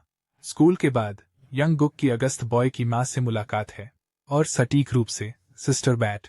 जैसे ही वे घर पहुंचे, पार्क सू यंग की मां ने उनका स्वागत किया। पूरा घर यंगगुक को एक अलग दृष्टिकोण देता है। वह बहुत अमीर थी, लेकिन इस हद तक नहीं। अफवाहें हैं कि यह परिवार चेबोल समूह की दूसरी पीढ़ी से जुड़ा हुआ है। पता नहीं। इसके अलावा उसके पिता शायद न्यायाधीश हैं, इसीलिए वह हमेशा सीधे मुद्दे पर आती है, चाहे सही हो या गलत। सीनियर बैट ने उसे खोया हुआ देखा तो उन्होंने उसे जगाया। क्या सोच रहे हो? जिससे यंगगुक चौंक गया। यंगगुक का स्वागत शानदार भोजन के साथ हुआ। यह सिस्टर बैट की मां ने तैयार किया था। यंगगुक ने इसे बहुत सराहा। यह इस युवा के लिए धन्यवाद भोजन है। उसकी बेटी में बहुत बदलाव आया है। पहले वह केवल अपने बारे में सोचती थी, लेकिन अब वह स्वयं सेवा करती है और चैरिटी स्कूलों को उपहार भेजती है। जब उसने पूछा कि क्या हुआ, उसने कहा कि वह फिल्मांकन के बाद से बहुत आभारी थी। आज एक शानदार भोजन था। यंगकुक खुश था। वह सोच रहा था, वह इतनी अच्छी क्यों है। अब समझ आया, बिल्कुल अपनी माँ की तरह। हालांकि यह बूढ़ी माँ कभी कभी थकी होती है। अब वह चाहती है कि उसकी बेटी अपना जीवन साथी ढूंढ ले और शादी कर ले। यंगकुक कुछ कहने वाला था, लेकिन बैट की माँ ने उसका मुंह ढक दिया। यह सब यंगकुक का बदला है। भले ही वह बड़ा हो गया है, वह उसे बच्चा समझती है। सुश्री पार्क बहुत थक गई थीं। वह पहले ही उठ गईं। उन्होंने यंगकुक को जल्दी उठने को कहा। दोनों की एक बैठक है। श्री किम को कुछ चर्चा करनी है। आखिर में वह खाना पूरा किए बिना ही कान पकड़कर खींच लिया गया। यंगकुक उसके पीछे बेहद उदास मन से चल रहा था। बुजुर्ग की माँ बेहद खुश थीं। यह शांत घर अब काफी जीवंत हो गया था। यंगकुक ने अलविदा कहा और कहा, फिर मिलेंगे। कार में बैठते ही यंगकुक ने एक ऐसी बात कही जिससे बैट की माँ अनजान थी। वह सच में किसी को डेट करना चाहती है। डैनसू और यंगकुक ने सेट पर उसे छेड़ा। संक्षेप में, यह महिला मशहूर अभिनेत्री होते हुए भी अकेली है। फूलों से भरी सड़क पर ड्राइवर ने दोनों के शोरगुल को देखा और सोचा कि क्या वे बहनें हैं। वे मिलते ही लड़ने लगे। वहीं सीनियर होंग जैसे ही घर पहुंची, रोबोट की तरह बड़बड़ाते हुए यंगकुक की फिल्में लगातार देखने लगीं। मुख्य रूप से क्योंकि वह उत्तेजना को नजरअंदाज नहीं कर सकती थी, इसलिए उसे बार बार देखना पड़ा। सहायक समझ गया। ऐसा लग रहा था कि वह उस दिन को याद करके बहुत उत्साहित हो जाती थी। लेकिन अब वापस काम पर। सबसे पहले बीकिम ने फिर से फोन किया। जैसे ही उसने यह कहा, हांग ने फोन छीन लिया। दूसरी तरफ कुछ कहने से पहले उसने ध्यान से सुनने की मांग की। अगर तुमने फिर से रिपोर्टरों से ऐसा कहा तो मैं SBS के साथ काम नहीं करूंगी और आज से स्क्रिप्ट लिखना शुरू कर दूंगी। एक अचानक आत्मविश्वास से भरी घोषणा। उसने अभिनेता यंगकुक को खोज लिया। और यह एक जुनूनी युवाओं की कहानी है। अपने नाम की तरह यूथ एक लड़के और बच्चे की कहानी है। जैसे मौसम बदलते हैं। युवाओं की स्क्रिप्ट यंगकुक को दी गई है। वह चौंका। मिस्टर किम ने बताया कि SBS के पीडी यहां आकर विनती कर रहे थे। व्यवसाय को अत्यधिक उत्साह के साथ करते हुए, भले ही उसे श्री किम के पैंट पकड़ने तक भी पीढ़ी को उस व्यक्ति को बनाए रखना पड़ा। यंगकुक हैरान था। यह पहली बार था जब उसने पीढ़ी को कास्टिंग के लिए भीख मांगते देखा। हालांकि प्रोजेक्ट बहुत दिलचस्प है। यंगकुक का स्कूल आर्ट स्कूल नहीं है। अगर वह स्कूल में व्यस्त रहता है तो यह बहुत मुश्किल होगा। उसने मुस्कुराते हुए कहा कि अंकल किम ठीक हैं। बैठक के दौरान SBS की बात सुनकर पुराने होन गुस्से में आ गए। उसने स्क्रिप्ट उठाई और टिप्पणी की जैसे वह लेखक और फिल्मों की शैलियों को समझता हो। और भी निडर होकर उसने कुछ मांगा, पर उसे पता था श्री किम नहीं देंगे। इससे भी बढ़कर इस चालाक को पता था कि अभिनेत्री पार्क भी इसमें शामिल होंगी। इस नाम बैटमिन चॉन के बारे में यंगकुक को बहुत सोचना है। सॉन्ग क्वांग एंटरटेनमेंट में दो तरह के लोग हैं। पहले, वे जो बहन बेट की तरह अभिनय करना चाहते हैं। दूसरे, वे जो पैसे के लिए क्वांग चांसू का अनुसरण करते हैं। और बैडमिंटन दूसरी प्रकार के हैं। लेकिन श्री किम ने साफ कहा, बैटमिन चॉन नहीं है। यंगकुक इस प्रोजेक्ट को करेगा। बूढ़े होंग को आश्चर्य होगा। पीडी किम ने कहा, अगर यह यंगकुक नहीं है तो यह काम नहीं करेगा। कुछ और ढूंढने में समय बर्बाद मत करो। उस बूढ़े ने खुलेआम यंगकुक का तिरस्कार किया। वह मजाक उड़ाता था कि वह कितना पैसा कमा सकता है। उन्होंने श्री किम की बहुत आलोचना की। 3 साल पहले अगर वह पुरस्कार योग्य बाल कलाकार थे तो उन्हें कला विद्यालय जाना चाहिए था। लेकिन उसने अभिनय छोड़ा। वह कैमियो में ही दिखा। इससे वह व्यक्त नहीं कर सका यंगकुक, इसलिए उसने इशारा किया। उसे एक तरफ धकेलना चाहता था। और उसने कहा, अगर वे निवेश करें तो पैसा कमाएं। मिस्टर किम कुछ देर के लिए ठहर गए। उसके हाथ गुस्से से कांप रहे थे। यंगकुक ने खींचते हुए आह भरी। वह बैमिन चोई ह्योनिन को गुस्साने की कोशिश कर रहा था। अगर कोई अभिनय नहीं कर सकता तो क्या वे अभिनेता बन सकते हैं? ओल्ड होंग शर्मिंदा हो गया। वह गुस्से में आ गया क्योंकि यंगकुक ने उसे टोका। लेकिन जवाब में पार्क सुयंग की तिरस्कार भरी हंसी आई। उसे यह मजेदार लगा। वह बदमाश पिता। उसने पार्क सुयंग पर ताना मारा। क्या अब उसे अभिनय की जरूरत नहीं? उसने धमकी दी कि किसी को असफल परियोजना में धकेलना आसान है। यंगकुक की नजरों में पार्क एक सफल अभिनेत्री हैं। वह अपने करियर में योगदान देना चाहती हैं। निर्देशक हांग को कुछ नहीं पता। वे बेवजह बयान देते हैं। ऐसे तो यॉन गुक ने बिना रुके सीधे ओल्ड हांग को बेवकूफ कह डाला। वह इतना हैरान और गुस्से में था, उसके चेहरे की नसें उभर आईं। असल में यॉन गुक भी हैरान था। अब वह अपने दिमाग में सोच रहा था और अनजाने में सीधे बोल गया। वह शारीरिक रूप से आक्रामक हो गया उस छोटे बदमाश की आदत सुधारने के लिए। लेकिन वह किसे समझता है? मिस्टर किम ने पहले मारा। वह बूढ़ा आदमी कुछ भी नहीं समझता था और मिस्टर किम ने गुस्से में उसे डांटते हुए कहा, तुम कमीने हो। कुछ दिनों बाद एक सुंदर दिन पर कक्षा अध्यक्ष यॉन गुक से मिलने आया। वह जल्दी से आई। उसने बताया कि सभी छात्र कक्षा में इकट्ठा हो गए थे। वे जानना चाहते थे कि क्या अखबार की खबर सच है। यॉन गुक नहीं समझ रहा था। कक्षा अध्यक्ष सियो मिनहे की खबर बता रही थी। महिला मुख्य भूमिका सियो मिनहे यॉन गुक के साथ काम करेंगी, लेकिन इस युवा ने इसे अनदेखा कर दिया। फिर भी वह नाम जानता था। वह प्रसिद्ध किशोर स्टार थी। उसे सर्वश्रेष्ठ युवा अभिनेत्री माना जाता है। वह शीर्ष 2 प्रणाली में मासूम प्रशिक्षु की छवि वाली प्रमुख अभिनेत्री थी। उस समय वह एक प्रसिद्ध नवोदित अभिनेत्री बनने लगी थी।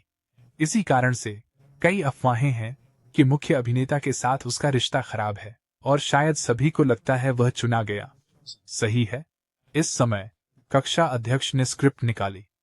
उसने यॉन गुक से पूछा, क्या वह यूथ में मुख्य भूमिका निभा रहा है? अचानक यॉन गुक ने एक मजेदार बात कही। कक्षा अध्यक्ष से पूछा कि क्या वह उसे सच में बहुत पसंद करती है। अचानक क्लास प्रेसिडेंट ने उसे चेतावनी दी, अब इस तरह न हंसे। कुछ दिनों बाद यह स्क्रिप्ट रीडिंग का समय था। यहाँ कुछ स्टाफ यॉन गुक को नहीं जानते थे। पता चला कि 3 साल पहले यॉन गुक ने नवागंतुक पुरस्कार जीता था। इसके बाद कुछ लोग उन्हें अजीब जंगली फूल मानते हैं, लेकिन उन्हें लगा यह ज्यादा था। अगर उन्होंने सियो मिनहे को चुना तो मुख्य अभिनेता को बड़ी रकम चुकानी पड़ेगी, क्योंकि सियो मिनहे इस उद्योग में महत्वपूर्ण मानी जाती हैं। अगर वह भाग लेती हैं तो फिल्म हिट हो सकती है। लेकिन अफवाह है, अभिनेता यॉन गुक ने अभिनय छोड़ दिया है भूमिकाओं से। खैर, यकीन नहीं है। वह सियोंगयन यूरोप में प्रसिद्ध है। वैद्य डायरेक्टर्स श्रृंखला में 1 मिलियन कैमियो के नाम से रिपोर्टर ने काफी आलोचना की। वह सोचता है कि कैमियो और मुख्य भूमिकाएं अलग हैं। इस समय किसी ने दोनों नाम लिए। तुम उसे स्क्रिप्ट रीडिंग एरिया में क्यों नहीं ले जाते? यह गुस्सैल आदमी सू यूं बै है। वह रिपोर्टर जांग के शेड्यूल का पालन न करने पर नाराज है। इसके अलावा प्रसिद्ध के बीसी प्रोडक्शन निर्देशक ने कहा, मीडिया ए ने लेखक हांग के प्रोजेक्ट पर चर्चा की। उन्होंने युवा पत्रकार को याद दिलाया कि लेखक होंग के बारे में अफवाहें हो सकती हैं। यॉन गुक को जनता का समर्थन है। उसके बगल में खड़े आदमी ने माना कि यह मुश्किल था। मुड़ने से पहले उसने दोनों के लिए एक और वाक्य जोड़ा, याद रखना, छोटी पर न सही तीसरे दर्जे का नहीं बन सकते। अब स्क्रिप्ट पढ़ाई शुरू। सबने क्रमवार अभिवादन किया। कुछ लोग यंग गुक के जानने वाले हैं और वह सुंदर लड़की है मिनही, लेकिन वह दिखने में अलग है। वह यंग गुक से नफरत करती है। शायद वह नया है, इसलिए वह उसे देख रही थी। पहले से ही एक अघोषित युद्ध। सहायक ने घोषणा की कि पढ़ाई बास्केटबॉल कोर्ट के दृश्य से शुरू होगी। मिनही आत्मविश्वासी थी। वह स्क्रिप्ट देखते हुए अभिनय कर रही थी। ड्रूचिन, समय क्या हुआ है? उसने स्क्रिप्ट को पेशेवर मशीन की तरह पढ़ा। लेखक होंग बहुत खुश थे। सेओ मिनही स्क्रिप्ट पढ़ने में ध्यान दे रही थी। उसने पढ़ा, अगर तुम्हें स्वीकारोक्ति पसंद नहीं तो तुम्हारे स्वाद का महत्व है ना? जैसे ही उसने यंग गुक की ओर देखा, संवाद रुक गया। मिनही का हर शब्द बहुत कठिन था। जब तक वह बोली, हम सिर्फ दोस्त हैं, शब्द पूरी तरह हकलाने लगे। यंग गुक की भावनाओं ने सब कुछ नियंत्रित किया। सिर्फ दोस्त होना हास्यास्पद है। उस किशोर की आंखें दुख से भरी थीं। मैं बस तुम्हारा दोस्त हूं, है ना? सभी पत्रकार रुक गए। वे यंग गुक की ओर आकर्षित हो गए। अब सेओ मिनही ने सच में समझा, नौसिखिया होना कैसा है। ये पढ़ना सिर्फ पढ़ना नहीं है। उसकी सारी प्रतिभा और प्राकृतिक सुंदरता के साथ यंग गुक पहले से बिल्कुल अलग है, जैसे आसमान और जमीन। दूसरे शब्दों में, इस अभिनेत्री को शर्मिंदगी हुई। यह ऐसा था मानो वह उसे नए कलाकार की तरह अभिनय सिखा रहा हो। यहां तक कि अंकल भी समझ गए। निर्देशक यू ने कहा था, उन्हें स्क्रिप्ट की लंबाई नहीं देखनी। सीधे कहें तो जिन्होंने यंग गुक को असल में देखा है और उन पर भरोसा किया है, इसलिए वह सोचता है वह कैसा व्यक्ति है। अब इसे केवल 2 शब्दों में कहा जा सकता है, उत्कृष्ट। यहां सभी ने देखा होगा। लेखक होंग नई हिट बनाएंगे। अभिनेता यंगगुक इसका केंद्र है। दोपहर में SBS स्टेशन में अफरा तफरी मची थी। फिर भी वही आंसुओं से भरा चेहरा पीडी किम अपनी पैंट पकड़े हुए फिल्म निर्देशक से विनती कर रहे थे तो कृपया उत्पादन पर और अधिक पैसा खर्च करें, क्योंकि पत्रकारों ने स्क्रिप्ट पढ़ ली है, वे लेख लिखने वाले हैं, फिल्म बहुत लोकप्रिय होगी, इसे असफल नहीं होने दिया जा सकता। वह बाहर निकलना चाहता था। पीडी किम बहुत बोलता है। उसने कहा था कि वह एक अद्भुत फिल्म बनाएगा, इसलिए उसने बहुत पैसा खर्च किया, है ना? पीडी किम बच निकलने की कोशिश कर रहे थे। लेखक की वजह से यह परियोजना बड़ी होगी। निर्देशक ने समझा कि फिल्म की स्टार मिन ही है, तो उन्होंने पूछा वह कितनी देर टिक सकती है। लेकिन पीडी किम का इशारा यंगगुक की ओर था। वह एक व्यक्ति, 1 मिलियन कैमियो, जॉन यंगगुक है, जिसे निर्देशक को एक एक शब्द में समझाया गया। संक्षेप में, अगर निर्देशक पैसा नहीं देंगे तो पीडी किम दंगा करेंगे। उनका रक्तचाप बढ़ गया। उन्होंने और सोचने का वादा किया। अंततः मजबूरी में किया गया खरीद फरोख्त का सौदा सफल हुआ। बाहर आते ही उसने मनोरंजन क्षेत्र के पीडी को रोते हुए देखा और उसके पास जाकर पूछा, लेकिन चुप रहना बेहतर है। उसे पता नहीं कि टेप नया संपादक ने तोड़ दिया। नतीजा, कई प्रभाव चल रहे थे और विस्फोट हो रहे थे। और वही थी जिसे मैनेजर ने पहचाना। टेप खींचकर उसके गले में लपेट दी। ये और भी दुखद है, उसके पास कोई पैसा नहीं है। टेप का मेहमान बहुत व्यस्त है, वह शेड्यूल में देरी नहीं चाहता। पीडी किम के दिमाग में अचानक मदद करने का विचार आया। कैसे मदद करेगा पता नहीं, लेकिन यंगगुक को बुरा एहसास है। युवक घर पर चावल खा रहा था। अचानक छींक आया। पीडी किम को SBS में हर कोई जानता है। उनकी जुबान चिड़िया जैसी है और सभी उनकी क्षमताओं को जानते हैं। सच में यंगगुक जानता है कि वह उदार स्वभाव का है। वह SBS छोड़कर केबल चैनल के लिए फिल्म निर्देशक बनेगा। सबसे पहले उसे वर्तमान स्थिति का सामना करना होगा। पीडी किम ने यंगगुक को लड़की को बचाने बुलाया है। मनोरंजन विभाग के प्रबंधक पीडी किम खुशी से रो पड़े।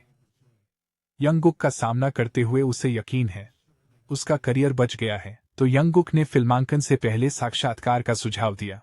लड़की ने कहा, बस अंदर जाओ। लेकिन वह थोड़ा असहज है क्योंकि उसने ज्यादा टीवी नहीं देखा, इसलिए उसने शिक्यूई का शो नहीं देखा। पीडी किम ने देखा कि स्थिति गंभीर है। उन्होंने सभी को जल्दी से दोपहर के भोजन के लिए भेजा। बाकी बातें बाद में बताने का वादा किया। यंगगुक जानना चाहते थे कि पीडी किम किस कार्यक्रम को लेकर इतने उत्सुक थे। इस शो में प्रसिद्ध अभिनेता का आना जरूरी है क्योंकि इससे उनकी छवि निखरेगी। उनकी छवि। फिर दोनों भाइयों ने बातें की। लेखक हांग ने प्रस्ताव रखा। वह चिंतित थे क्योंकि उन्हें लगा यंगगुक कैमियो है, लेकिन स्क्रिप्ट पढ़ने के बाद उसे पसंद आया। उसकी धारणाएं बदल गईं। पीडी किम की आंखों में चमक आ गई जब उन्होंने दिखाया कि उन्होंने यंगगुक की सभी फिल्में और वीडियो देखे हैं। DIAF और एक्टिंग अवार्ड्स में उनकी उपस्थिति प्रभावशाली थी। और एक ठंडी हंसी के साथ पीडी किम ने दिल से कहा कि यंगगुक जैसे अच्छे अभिनेता का होना वाकई बहुत अच्छा है। अचानक वह बहुत हंसा। उसे डर लगने लगा कि आज का फिल्मांकन कठिन होगा। इस समय अभिनेता सॉन्ग भी आ पहुंचे। पूछने ही वाला था कि क्या आज सॉन्ग भी फिल्मा रहे हैं, पर वह व्यक्ति गायब हो गया। वह हवा के झोंके से भी तेज था। यंगगुक समझ नहीं पा रहा था कि सब अजीब क्यों बर्ताव कर रहे थे। मेकअप पूरा करने के बाद सभी ने चलना शुरू किया। स्थान एक स्विमिंग पूल था। यंगगुक निरुत्तर थे। इस कार्यक्रम का सिद्धांत ये है कि अगर आप कोड शब्द कहेंगे तो कुर्सी आपको पानी में फेंक देगी, तो मेकअप की क्या जरूरत है। यहाँ कई अभिनेता धूम मचाना चाहते हैं, लेकिन यंगगुक को माहौल तनावपूर्ण लग रहा है और उसके बगल वाली महिला का हत्यारा रूप परिचित है। एसियो मिन ही के पास बैठे यंगगुक को उससे थोड़ी सहानुभूति हुई। आखिरकार, चाहे वह कितनी भी सहज क्यों न हो, अपनी छवि बर्बाद होने को कैसे सह सकेगी। एमसी ने 2 मुख्य पात्रों को पेश किया। वे हाल ही में बहुत लोकप्रिय हैं। इससे शो का उत्साह बढ़ेगा। एसियो मिन्ही ने जल्दी से अपने चेहरे के भाव बदल लिए। यंगगुक खेल में पूरी तरह से खोया हुआ था। उसे बिल्कुल भी अंदाजा नहीं था। कीवर्ड काफी आसान लग रहा था। वह जल्द ही उड़ नहीं जाएगा। लेकिन नमस्ते कहने से पहले भगवान का तोहफा उड़ा। यंगगुक की कुर्सी खुल गई। उन्होंने बस कहा, नमस्ते सब लोग, और झील के तल में डूब गए। खैर, यह एक मीठी और गीली शुरुआत है। यंगगुक को दक्षिणी बंदरगाह की याद आ गई। यंगगुक फिर से एमसी के स्वागत के साथ ऊपर आए। वह हंस पड़ा, बिना यह देखे कि वहां सामने एक आकर्षक शरीर था। उस शरीर को देखकर सभी शर्म से लाल हो गए। दूसरी ओर बैक स्टेज में पीडी किम ने मैनेजर सॉन्ग को देखा। वह यहां नहीं सोचता था कि सॉन्ग मिनही के साथ काम करेगा, लेकिन ही क्वान ने यहां अच्छे औजार बनाए थे। वैसे सॉन्ग को नहीं लगा कि यह कठिन शो है, इसलिए उसने मिनही को लाया। सौभाग्य से यंगगुक की प्रबंधन कंपनी ने भी सहमति दी, इसलिए वह बिना प्रबंधक के यहां आए। और भी हैरानी की बात यह है कि यंगगुक जैसा अभिनेता साइकिल चलाता है। पीडी किम ने कहा कि ऐसा इसलिए है क्योंकि उसे यह पसंद है। वैसे भी यंगगुक के कारण सॉन्ग क्वान पलट गया। उससे पहले सॉन्ग क्वान के सीईओ हांग चियो-सू को गबन और अवैध वितरण के आरोप में गिरफ्तार किया गया था। जब उन्हें यूथ में चुना गया, मिस्टर किम गुस्से में आ गए और मिस्टर हांग को पीट दिया। दोनों बहस करने लगे। फिर श्री किम ने दस्तावेज निकाले। उसने सारे कागज हांग के चेहरे पर फेंके। यह सबूत था। फिर उन्होंने पार्क से यंग को लेने को कहा। अब दोनों देखेंगे कि ओल्ड हांग ने सॉन्ग क्वान के नाम पर क्या किया है। सही कहा, अवैध वितरण, गबन, रिश्वतखोरी, और यह सब उस घृणित कृत्य का सबूत है। मिस्टर किम जोर से बोले, गुस्से में क्या तुम सोचते हो कि मैं अभी भी तुम्हारी गाय हूं? मैनेजर सॉन्ग को यकीन है, मिस्टर किम ने लंबे समय से तैयारी की है। उनका उपनाम बुद्ध है। गुस्से में वह बैल की तरह होते हैं। बाइदी किम को छुपाना पड़ा, क्योंकि मिन हिये ने लगभग उन्हें खोज लिया था। सॉन्ग ने पूछा, शूटिंग कैसी रही? वह देखने की हिम्मत नहीं कर पाया। यह उम्मीद से बेहतर था, क्योंकि इस किम ने इसे बनाया था। यह गर्व बाइदी किम चाहते थे। यह माहौल युवा छवि के लिए सही था। उन्हें धीरे धीरे उत्साह बढ़ाने का मौका मिला। फिल्मांकन शुरू होने के बाद के दिन, उस शो के बाद उद्योग में लोगों ने योनगुक को छोटा मत्स्य कन्या राजकुमार का उपनाम दिया। लोग योनगुक को देखकर उत्साहित हो जाते थे। छोटा मत्स्य राजकुमार यहाँ चीजें क्यों उठा रहा है? यह सामान्य मदद है। लेकिन योनगुक स्टाफ बनना चाहता था। स्टाफ सदस्य रो पड़ा। उसने योनगुक से विनती की, बस अभिनेता बने रहो। दूसरी तरफ बाइदी किम अपनी तेज तर्रार बातों से कहानी बता रहे थे। उसने अपनी सारी उम्मीदें ध्वनि और प्रकाश निर्देशक पर रख दी। निर्देशक अपनी नौकरी छोड़ने की सोचने लगा। वैसे भी यहाँ छोटा मत्स्य कन्या राजकुमार है, तो चिंता की क्या बात है? वातावरण भी अब बहुत अच्छा है। तैयारी के बाद पहला दृश्य शुरू होता है। सेट पर साइकिल के साथ चलते हुए एक सख्त आवाज आई, जिसने पूछा कि किम डू चिन अकेले क्यों चल रहे थे। दोस्त गुस्से में दौड़ी। वह स्कूल की वर्दी में थी। वह चिल्लाई कि रुको या धीमे हो जाओ। कौन जाने वह गंभीर था या नहीं, लेकिन देर होने पर उसे 3 दिन की सजा मिलती। इसका डू चिन से कोई लेना देना नहीं। अगर तुम्हें पता था तो पहले निकल जाना चाहिए था। लेकिन उसे दूसरे को चिढ़ाने में मजा आ रहा था। वह सच में नहीं जा सका। बाइदी किम ध्वनि और प्रकाश व्यवस्था से बेहद संतुष्ट थे। आखिर में किम डू चिन ने मजे के लिए अपने दोस्त को पीछे बिठाया, लेकिन बाइदी किम को यह अजीब लगा। सीओ मिन हिये असल में खुशमिजाज इंसान है, तो वह ऐसा क्यों बर्ताव कर रही है? तो किम डी में देना चाहता है। तभी योनगुक ने अचानक मिन हिये का हाथ पकड़कर और उसे कसकर पकड़ने के लिए धीरे से कहा, नहीं तो वह गिर जाएगी। आखिरकार सेओ मिन हिये ने अपने चेहरे को आराम दिया और दोनों एक मासूम युवा आकर्षण वाले हाई स्कूल रोमांस के जोड़े की तरह दिखने लगे। बाइदी किम अब देख सकती थी। किम डू चिन के कान लाल हो गए। यह दृश्य शानदार है। इसे यहीं समाप्त करते हैं। सियोल से दूर कहीं योनगुक की मां उसके लिए खाना तैयार कर रही थी। पड़ोसी ने देखा कि वह बहुत खाना बना रही थी। सामान्यतः इसे लाना याद रखना होगा। पड़ोसी ने उसे याद दिलाया कि योनगुक को खारे क्लैम्स और झींगे पसंद थे, इसलिए उसने उन्हें बनाया। योनगुक की मां हैरान थी। वह धन्यवाद नहीं जानती थी। इन चीजों के लिए धन्यवाद की जरूरत नहीं, वे सब नाम ही से हैं, तो यह मैं कर सकती हूं। पड़ोसी ने कहा, सियोल में रहते हुए वह नाम हान का ख्याल रखेगी। तभी उसे एक और चीज याद आई। उसने एक लिफाफा योनगुक की मां के हाथ में दिया। क्योंकि युवा आदमी सियोल में अकेला रहता है, पड़ोसी ने उसे कुछ बचत देने का सोचा। योनगुक की मां मना करना चाहती थी, लेकिन पड़ोसी के उत्साह के सामने कुछ भी कहने में असमर्थ थी। यहाँ के लोग उनके प्रति बहुत दयालु हैं। अंत में केवल एक सच्चे धन्यवाद के साथ एक मुस्कान ही व्यक्त की जा सकी। मां और पड़ोसी की हलचल से योनगुक के कान खुजाने लगे। अगला दृश्य शुरू होने वाला है। यह दृश्य स्कूल के पानी के फव्वारे के पास का है। किशोर की जीवंत रेखाएं स्पष्ट होती हैं कैमरे के सामने। यह कहना होगा कि बे डे किम ने योंगगुक को इस भूमिका के लिए चुना। किम दो जिन की सुंदरता सफलतापूर्वक दिखाई गई है, उसके आसपास की छात्राएं शर्म से लाल हो गईं। सब कुछ एकदम सही है, शिकायत की कोई वजह नहीं है। किम दो जिन के मित्र ने फिर से चिल्लाया। वह उसे ढूंढ रहा था क्योंकि वह अचानक चला गया था। दोजिन खुद से हंसा। इस दोस्त को चिढ़ाना मेरा शौक है, उसने ताना मारा। मुझे ऐसा करना अच्छा लगता है ताकि तुम्हारा रवैया सही हो सके। उसे गुस्से में देखकर दोजिन ने तौलिया फेंका। 10 साल पहले के करीबी दोस्त, जिनकी छुपी भावनाओं को लोग कभी नहीं भूलते। और यहाँ दृश्य खत्म। सबने बहुत अच्छा किया, लेकिन मिन्हे थोड़ी थकी हुई लग रही थी। उसे समझ नहीं आ रहा था क्यों वह उसे सोचती रहती है। मिन्हे की यादों में योंगगुक की छवि बेहद चमकदार है। वह निराश बैठ गई, सच्चाई स्वीकार नहीं कर पाई। सब उस कार्यक्रम की वजह से है। जब वह नहीं जानती थी कि कहाँ छुपाए, प्रबंधक सॉन्ग ने योंगगुक को बुलाने का सुझाव दिया, जिससे वह चौंक गई। यह बस एक चाल थी उसका ध्यान खींचने के लिए जब वह बहुत विचलित थी। लेकिन वह योंगगुक वाकई भरोसेमंद है। निष्पक्ष रूप से देखें तो योंगगुक जैसा अभिनेता जो इतनी तेजी से ढल जाता है बहुत कम मिलते हैं। मिन्हे जानती हैं कि प्रबंधक चाहते हैं कि योंगगुक आए, लेकिन उसका सन क्वांग के साथ अनुबंध है। लेकिन अभिनेता को हमेशा एक कंपनी में नहीं रहना होता। इससे मिन्हे को योंगगुक के साथ सहकर्मी बनने का ख्याल आया। उसके बारे में सोचते ही उसका मन बेचैन हो गया।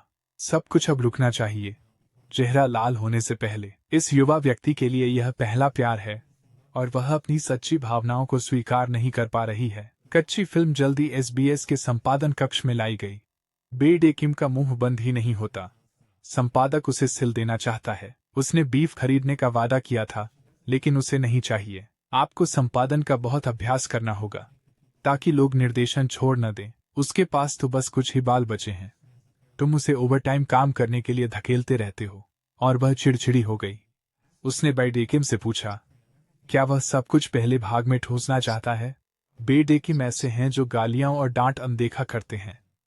इसलिए उसने निर्देशक को बुलाया। वह सब कुछ देखने आया था। अगर पहला एपिसोड ठीक है तो संपादक को चुप रहना होगा। लेकिन निर्देशक बे डे किम की शख्सियत भी उन्हें परेशान करती है। उन्होंने उसे चेतावनी दी कि वह अब और मजाक न करे। अन्य निर्देशक भी काफी शिकायत कर रहे हैं। क्या यकीन है? बे डे किम की मुस्कान और भी खतरनाक हो जाती है। स्नब किया जाना सबसे बेतुकी बात है जो मैंने सुनी है। उसे यकीन है फिल्म रिलीज होते ही तुम रोज नीली टाई पहनोगे। बे डे किम की सहजता गायब हो गई। उसकी जगह स्पष्ट आंखों ने ले ली। वह शर्त लगाता है इस फिल्म के अभिनेता सबसे ज्यादा प्यार पाएंगे। अगले कुछ दिनों में योंगगुक मिस्टर किम के कार्यालय में डेरा डालने लगे। मिस्टर किम हैरान रह गए। उसका टर्म एंड टेस्ट आ रहा है, इसलिए उसे पढ़ाई करनी है।